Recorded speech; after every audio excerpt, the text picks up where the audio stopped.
ఇప్పుడు జనరల్‌గా అందరూ ఎవరైనా males or females body fitness పైన ఎక్కువ ఫోకస్ చేస్తున్నారు. జిమ్‌కెళ్తే కంపల్సరీ జిమ్ ట్రైనర్స్ వే ప్రోటీన్ తీసుకోమంటున్నారు. అంటే నేను కొన్ని చూసిన దాంట్లో పెస్టిసైడ్స్ కూడా మిక్స్ అయితాయని చెప్పి చూసిన. సో, వే ప్రోటీన్ తీసుకోవడం ఎంతవరకు బెనిఫిట్? అదే ఎంతవరకు ఎఫెక్ట్ చేస్తది బాడీకి? ఒకవేళ ఎప్పుడైతే వే ప్రోటీన్ ఆపేస్తామో అప్పుడు బాడీ కూడా నార్మల్‌కి వచ్చేస్తదని చెప్తారు. అది ఆపొద్దు, కంటిన్యూ‌గా తీసుకుంటూనే ఉండాలి. దానివల్ల ఎట్లా ఇంపాక్ట్ ఉంటది బాడీ పైన? Either good or bad? Okay. మంచి ప్రశ్న. దీన్ని 2గా చెప్పండి. స్ప్లిట్ చేసి చూద్దాం. ఒకటి సప్లిమెంట్స్ తీసుకోవాలా? చాలా మంది అడుగుతూ ఉంటారు. నిజంగా మేము జిమ్‌కెళ్తున్నా అండి, బాడీ బిల్డింగ్ చేస్తున్నాము, 6 ప్యాక్ ఆర్ ఫిట్‌నెస్ కోసం అనుకుందాం. మేమిప్పుడు మా జిమ్ ట్రైనరో, ఇంకోరో ప్రోటీన్స్ తీసుకోమంటున్నారు. మనం అర్థం చేసుకోవాల్సిందేంటంటే జనరల్‌గా ఆన్ అన్ యావరేజ్ రఫ్‌గా చెప్తున్నాను.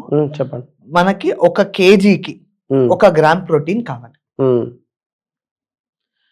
ఇది మనకి డైలీ రిక్వైర్మెంట్. నేను 70 కేజీలు ఉన్నా అంటే 70 గ్రాములు ప్రోటీన్. ఓకే. జిమ్‌కి వెళ్తున్నాను అనుకోండి, కొన్నిసార్లు అది 1.5 అవ్వచ్చు, కొంతమందికి అది 2 కూడా అవ్వచ్చు. ఎందుకు అవుతుంది? మనం జిమ్ చేసినప్పుడు మజిల్ ఏదైతే ఫైబర్స్ ఉంటాయో ఆ ఫైబర్స్ స్ట్రెచ్ అవుతాయి, ఇంజూర్ అవుతాయి. ఓకే.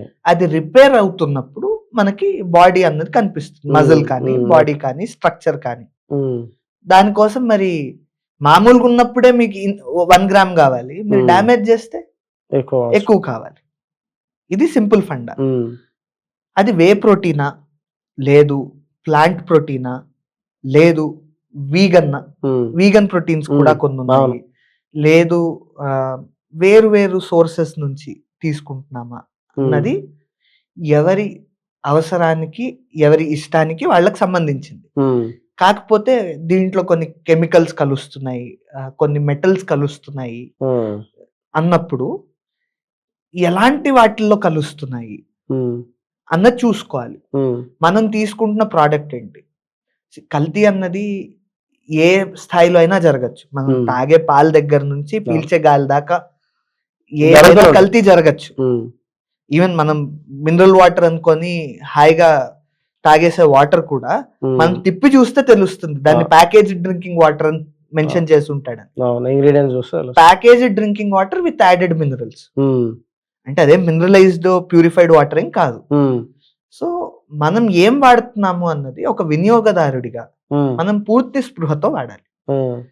కంపెనీ టు కంపెనీ ఇప్పుడు జనరలైజ్ చేసి అన్ని వే ప్రోటీన్లు ఒకలాగా అని చెప్పలేము. సో బెటర్ నన్ను ఎవరైనా అడిగితే వే కన్నా నేను ప్లాంట్ ప్రోటీన్, పీ ప్రోటీన్ అని దొరుకుతుంది మనకి. కంపారిటివ్లీ కొంచెం చీపర్ కూడా. నేను జనరల్ గా అయితే అది సజెస్ట్ చేస్తూ ఉంటా. కానీ దీనికంటే ముందు ఇంకో మాట చెప్తా. హాయిగా మనమే కొంచెం హెల్త్ కాన్షియస్ గా ఉన్న ఎవరైనా మార్కెట్కి వెళ్ళి ఆర్గానిక్ లేదంటే నాన్ పెస్టిసైడల్ మీకు ఇవి దొరుకుతాయి. పెసలు ఇలాంటివి దొరుకుతాయి, బీన్స్. అవి తెచ్చుకొని రాత్రి నానేసుకుంటే 2వ రోజుకి మొలకెత్తుతాయి. హాయిగా ఒక పిడికెట్ తినొచ్చుగా. స్ప్రౌట్స్ అంటాం. దానికి కొంచెం బాగా నిమ్మకాయ పిండి వేసుకొని, కొంచెంగా ఉప్పు వేసుకొని బాగుంటుంది. సో మనం అర్జెంట్ గా దాన్ని ఏమంటారు, వేరే దాని మీదకే వెళ్ళిపోవాల్సిన అవసరం ఏం లేదు. ఇవన్నీ చేస్తూ ఇంత చేసిన తర్వాత కూడా మీకు కొంత తగ్గు ఉంటుంది. మీకు నాకు 75 నాకు 75 గ్రాములు కావాలంటే నేను 40 గ్రాములు చేస్తే నాకు ఇంకా బ్యాలెన్స్ ఉందిగా. దాన్ని వేతోనో, పీ ప్రోటీన్ తోనో, లేదంటే తోఫుతోనో, ఇంకో దానితోనో ట్రై చేద్దాం. అంతే తప్ప డైరెక్ట్ దాని మీదకి వెళ్ళడం ఎందుకు అన్నది నా ప్రశ్న. కన్విన్స్ అయిన వాళ్ళందరూ కూడా కన్వర్ట్ అయ్యి హాయిగా ఫుడ్ ని మేనేజ్ చేయడము, కుదరని వాళ్ళు ప్రోటీన్ షేక్స్ లాంటివి తీసుకోవడం. ఎండ్ ఆఫ్ ద డే మనం చేస్తున్న మజిల్ డ్యామేజ్ కి అది మళ్ళీ ఎఫెక్ట్ అవ్వకుండా రికవర్ అవ్వడానికి దానికి ఇస్తున్న స్ట్రెంగ్త్. ఆ స్ట్రెంగ్త్ మనం ఎలా అయినా ఇవ్వాలి. సో ఇక్కడ జిమ్ ట్రైనర్స్ తప్పు కాదు, వాళ్ళు చెప్పేది కరెక్టే. కానీ పూర్తి అవగాహన మనం చేసుకోకపోవడమో, వాళ్ళు మనకు అర్థమయ్యేలా చెప్పకపోవడమో ప్రాబ్లం. ఇలా అందరూ ఉన్నారు అని కూడా కాదు మళ్ళీ. ఓకే. అంటే జనరల్ గా ఫీమేల్స్ లో పీసీఓస్, పీసీఓడిస్ ఇప్పుడు ఇంక్రీజ్ అవుతున్నాయి.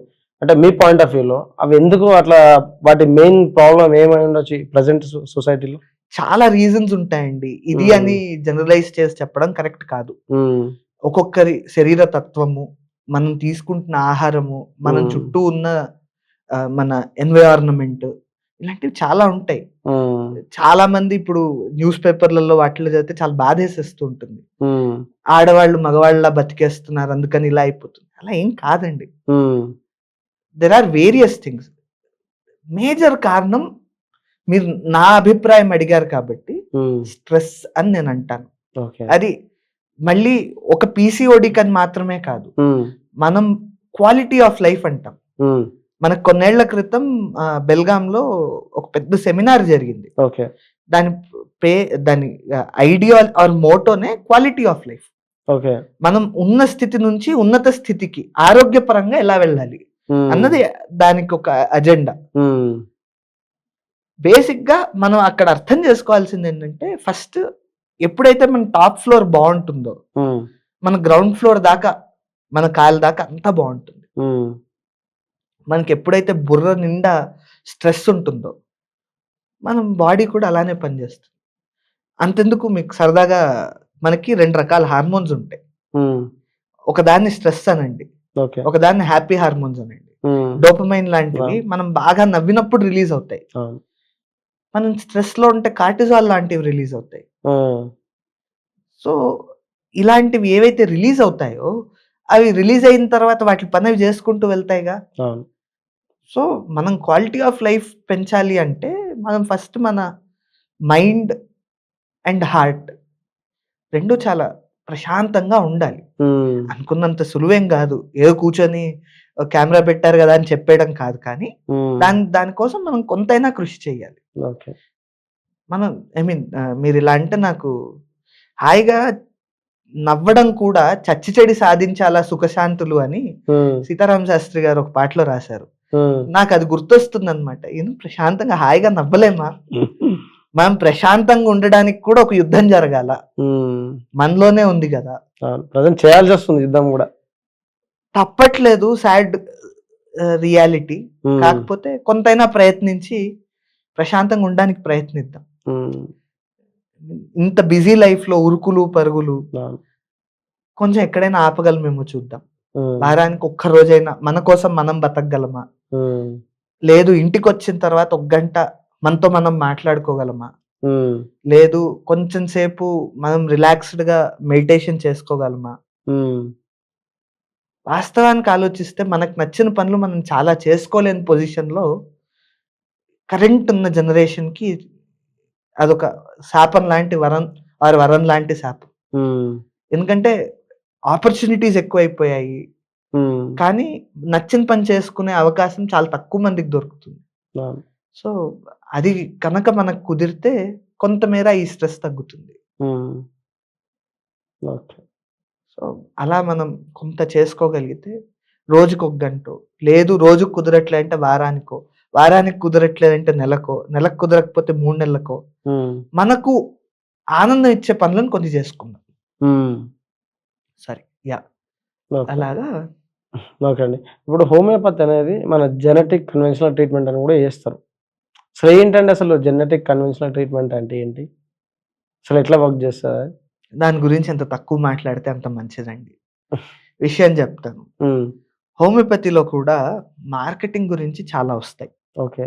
దాంట్లో ఎంత వాస్తవం ఉంది, ఎంత అవాస్తవం అని అదే నీటిలో ఉన్న నేను మాట్లాడడం అంత మంచిది కాదు, పద్ధతి కాదు. హోమియోపతిలో జీన్స్ అన్నవి మనకి జన్మతః వచ్చేవి. దాన్ని మార్చాలి అంటే చాలా కష్టం. దానికంటూ ఒక సపరేట్ సిస్టమ్ ఉంది. ఊరికే మార్చేస్తాము అన్న క్లెయిమ్ వితౌట్ ఎనీ ఎవిడెన్స్, మళ్ళీ మా సిస్టమ్నే ఇంకా సూడో సైన్స్ అని చెప్పడానికి మేమే బలపరుస్తున్న ఒక ప్రయోగం అన్నమాట. Unfortunate reality. అది పక్కన పెడితే హోమియోపతి ట్రీట్మెంట్ ఎలా ఉంటుందో కూడా చెప్తాను. మీరు ఇది అడిగారు కాబట్టి చెప్పండి. ఎప్పుడైనా కూడా హోమియోపతి ఫిజిషియన్ పని ఏంటంటే, మీరు మీ పాస్ట్ హిస్టరీ, మీ ప్రెజెంట్ హిస్టరీ, మీ మెంటల్ స్టేట్ పూర్తిగా అర్థం చేసుకోవాలి. ఓకే. అర్థం చేసుకొని మీ దగ్గర నుంచి ఆ డేటా అంతా తీసుకోవాలి. అంటే మీకు ఏమంటే ఎక్కువ ఇష్టం? ఆహార పదార్థాల్లో ఏం ఎక్కువ తింటారు? మీకు హ్మ్. తీపి, పులుపు, కారం, చేదు, వగరు ఏది నచ్చుతుంది? ఏది నచ్చదు? ఎలాంటి క్లైమేట్ మీకిష్టం? ఎలాంటి క్లైమేట్ మీకు పడదు? ఏమన్నా క్లైమేట్‌తో అగ్రవేషన్స్ ఉన్నాయా? ఏమన్నా అగ్రవేషన్స్ అంటే ఏమన్నా మీకు ట్రిగ్గర్ చేసేవి, లేదంటే ఉన్న సిట్యుయేషన్‌ని ఇంకొంచెం పెంచేవి. హ్మ్. తలనొప్పుంది. నేను చల్ల ప్రదేశానికెళ్తే నాకు తలనొప్పి ఎక్కువవుతుందండి. హ్మ్. సో, ఇలాంటివన్నిటిని అర్థం చేసుకొని ఏం చేస్తే తగ్గుతుంది? హ్మ్. కొన్నిసార్లు నాకు వేడిగా కాపడం పెడితే తగ్గుతుందండి. లేదు నేను చల్ల నీళ్లు తాగితే నాకు కొంచెం రిలీఫ్‌గుందండి. హ్మ్. ఇలాంటివన్నీ మనం చూస్తూ ఉంటాం. హ్మ్. ఇవన్నీ అర్థం చేసుకోవాలి. వీటిలన్నిటిని ప్రతీదీ ఒక డీటెయిల్డ్ ఆహ్, ఐతో చూడాలి. హ్మ్. సూక్ష్మంగా మొత్తం గమనించి ఇన్నిటికి మీరు 4 ఇబ్బందులు చెప్పొచ్చు, 5 ఇబ్బందులు చెప్పొచ్చు, ఒకటే చెప్పొచ్చు. హ్మ్. అన్నిటికి కలిపి ఒకటే మందివ్వాలి. ఓకే. నేను 4 మందులిస్తాను, 4 కలిపిస్తాను ఇలాంటివేవి సిస్టమ్ ఒప్పుకోదు. హ్మ్. ఒకటే మందివ్వాలి. హ్మ్. ఆ ఒక్క మందు, ఆ ఒక్క మందు ఎన్ని సార్లివ్వాలి అన్నది మళ్ళీ డాక్టర్ డిసైడ్ చేస్తారు. హ్మ్. ఆ ఇచ్చింది మన బాడీకి వంట పట్టి, అది రియాక్ట్ అయ్యి, దాని రిజల్ట్‌ని చూపిస్తుంది. హ్మ్. అలా కాకుండా ఇంకా వేరే ఏ విధానాలు వాడినా అది సరైన పద్ధతి కాదు. హ్మ్. అండ్ డాక్టర్ ఈరోజు మీరు కలిసిన తర్వాత మీకు తలనొప్పి అని ఇచ్చిన మందు, మీకు ఇప్పుడు మాత్రమే పనిచేసే మందు. ఓకే. మీకు తర్వాత అదే మందు ఇవ్వచ్చు, ఇవ్వకపోవచ్చు. హుహు. ఇప్పుడు నాకీ తలనొప్పి మందు అని నాకెవరైనా ఇస్తే, నేను మీకిస్తే మీకు పనిచేయదు. ఓకే. సో, సెల్ఫ్ మెడికేషన్ అన్నది హోమియోపతిలో పూర్తిగా చేయకుండా ఉండడం ఉత్తమం. హ్మ్. పొరపాటున చేస్తే. దానివల్ల జరిగే ఇబ్బందులు చాలా హుహు. అనేకం. ఓకే. కాబట్టి జాగ్రత్తగుండాలి.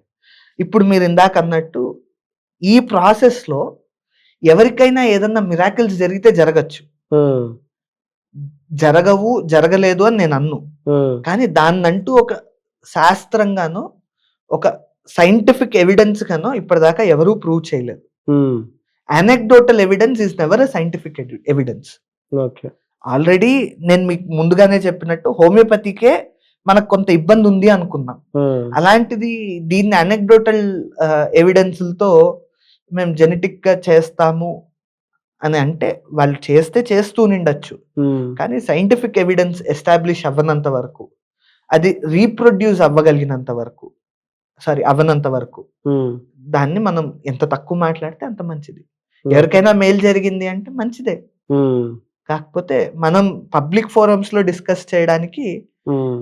ఇంకా ఆ స్థాయిలో దాని మీద ఎవిడెన్సెస్ లేవు అన్నది మాత్రం నేను చెప్పగలిగిన విషయం. హ్మ్.